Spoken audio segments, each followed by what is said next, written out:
March. Winter is over, flowers are starting to bloom, baseball is starting at an ungodly hour because the MLB wants to expand their game internationally, and the biggest basketball tournament in the country is about to begin, better known as March Madness. But what is it, and why is everyone asking me to fill out a bracket? In this video, I'm going to break down essentially what the tournament is, what the bracket is, how to fill one out, and why you should just do it because it's fun. But first things first, what is March Madness?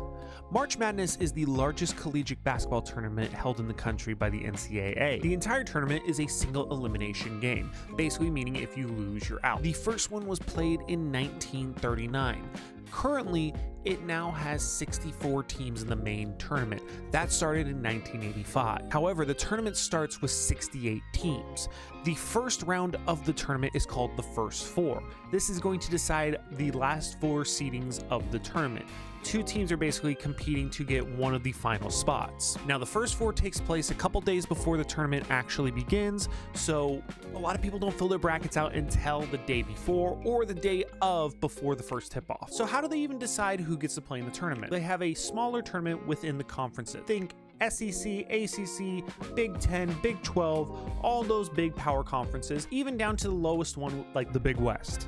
Now, the smaller conferences are only going to be getting in if they win their respective conference tournament. For bigger schools in the ACC, SEC, Big 10, Big 12, if they have a good enough record, they can be selected to be chosen to go to the tournament. The selection committee, on Selection Sunday, they decide who's going to be seeded and who's going to be playing in this tournament. Nobody understands how they do it, nobody understands why they do it, but certain teams will be ranked a certain way. This is where all the upsets happen. Some of the teams that are seeded lower are actually better than what they're presented as, whereas some teams that are ranked higher are not as good as they're presented, and that's where these upsets happen and make the tournament so much fun. So after the 64 teams are decided, the tournament kicks off. Once the tournament starts, there's basically a game on every single moment of every single day for the first couple days, from sunrise to sunset. That is why it's got the nickname March Madness, because it's just so much going on. The other reason it's got the nickname March Madness is a lot of upsets happen. What does an upset mean? Basically, every team is labeled 1 through 16 in a respective bracket.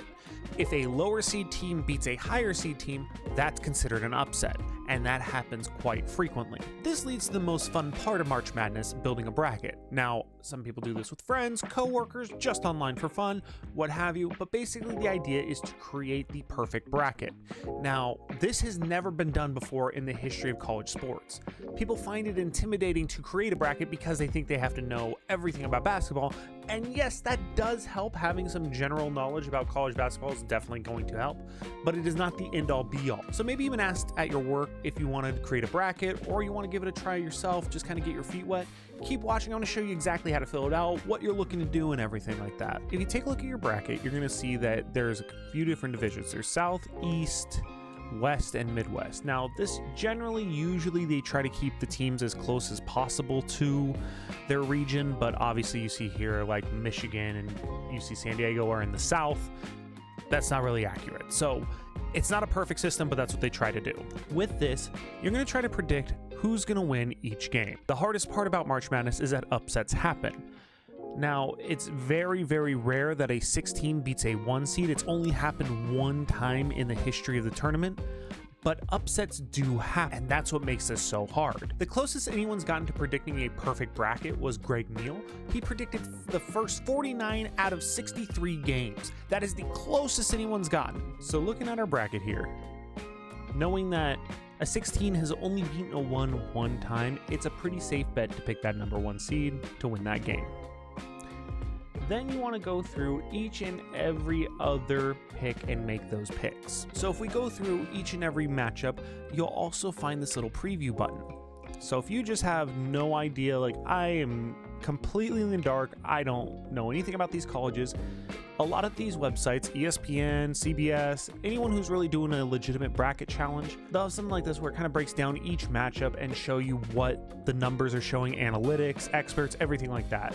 There's a simulation, which basically means they simulate the game, and this is how many times each team's won. But if you scroll down here, it shows you a lot more information, like the points per game for each team, how many points they allow. So if you look at this, Louisville has more points per game, but they allow less points per game than Creighton. So most people are going to pick Louisville in this situation. And that's just kind of how you play it. You can do this a bunch of different ways. You can pick the highest seed if you want to. And this is where picking just kind of is random. You can do it any way you see fit. You can pick the highest seed, the colleges you like and don't like, the colors of the teams, the mascot of the teams. It literally does not matter. Now, I'm just going to fill out my bracket here so you can kind of keep up. I'll fast forward it just to show you how simple it actually is.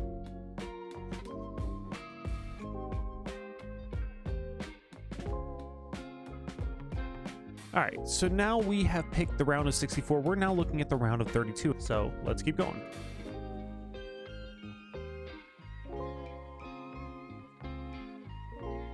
Okay, so by the time you get to this point where it's the final four selection, you're going to pick your two teams, and then in the final, you decide who you want to win.